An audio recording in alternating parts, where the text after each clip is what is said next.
The U.S. president will be speaking to his Russian counterpart tomorrow on how to end the war in Ukraine. Donald Trump hinting that much of this discussion will be about territory. What sort of concessions will you be seeking to have Putin make to get a deal done? Well, I think we'll, be talking about land. It's a lot of land. It's a lot different than it was before the war, as you know. Tomorrow's phone call is the latest in a flurry of engagements between the U.S. and Russia as Washington seeks to broker a 30-day ceasefire plan. Mr. Trump also revealing that negotiators have discussed dividing up certain assets between the warring parties. Mr. Trump and Mr. Putin last spoke in February when they agreed to begin high-level talks to end the conflict. And now we're joined by Dasha Chernyshova live from Moscow and Nick Harper from Washington, D.C. Dasha, let's go to you first. President Putin giving in-principle agreement to that 30-day ceasefire, but still standing by his conditions. In this phone call, where would you expect there to be any softening from the Russian president?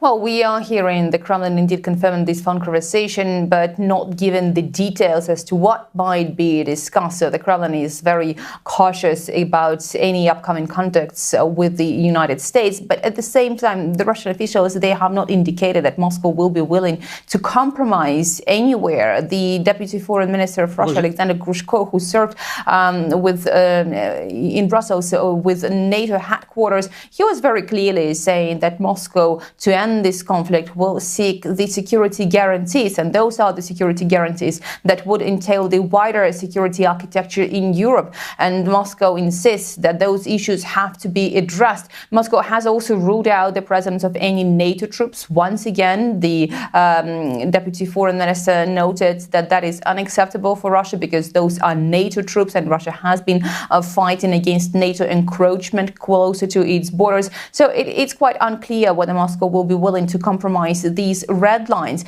Having said that, we also understand that the control over the Zaporizhzhia nuclear power plant is one of the issues that might be on the discussion. We are hearing the Russian Minister of Defense say that they are making more gains in the Zaporizhzhia region and in Donbass. And the president of Russia has also hinted that Moscow will be conducting any negotiations coming from the situation on the ground. So indeed, while Moscow says there will be no territorial concessions, it is unclear whether Moscow will be willing to compromise. However, the Kremlin has also indicated that they are cautiously optimistic about the possibility of the ceasefire. That means probably that there could be concessions on the Russian side, and then the possibility of finding the lasting solution might be on the horizon. But again, the Russian officials have not indicated it anywhere whether they will be willing to make any concessions, saying that in these diplomatic talks, what matters for Moscow is to make sure its national interests are very well secured.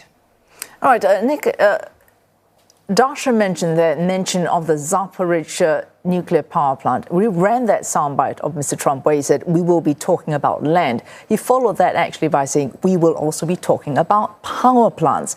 Our land and power plants, how do these in any way address what Dasha mentioned are Russian concerns about Europe's wider security architecture? Yeah, this is going to be a tough call for President Donald Trump. As we were hearing there from Dasha, it sounds as if Moscow is not exactly looking to compromise on any of its long list of conditions that it's setting out ahead of these talks. Now, in theory, it will be a more substantive discussion for the two leaders compared to envoy Steve Witkoff's discussions in Moscow last week. Of course, leader to leader, they could make more progress. And Donald Trump suggesting that he's hopeful that there might be something to announce after Tuesday's call. But the Ukrainians, who've already said that they would sign on to this 30-day ceasefire proposal, that very proposal is something that is worrying Moscow because they feel that that could be an opportunity for Kiev to retrain and rearm its troops on the battlefield. So one concession that Donald Trump might be able to offer is once again that suspension of US military assistance to Ukraine during this initial ceasefire period.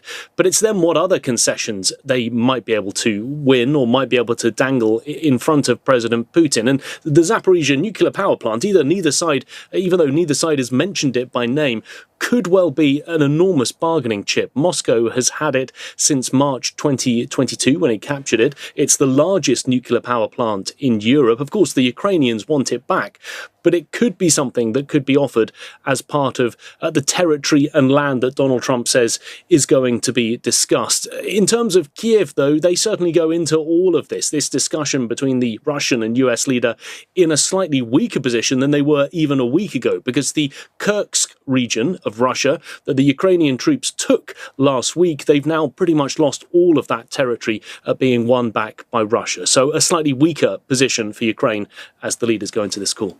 Oh, thanks. Dasha, Chernyshova, live from Moscow, and Nick Harper in Washington, D.C., looking at the potential carrots and sticks as Mr. Trump looks to speak to Mr. Putin tomorrow.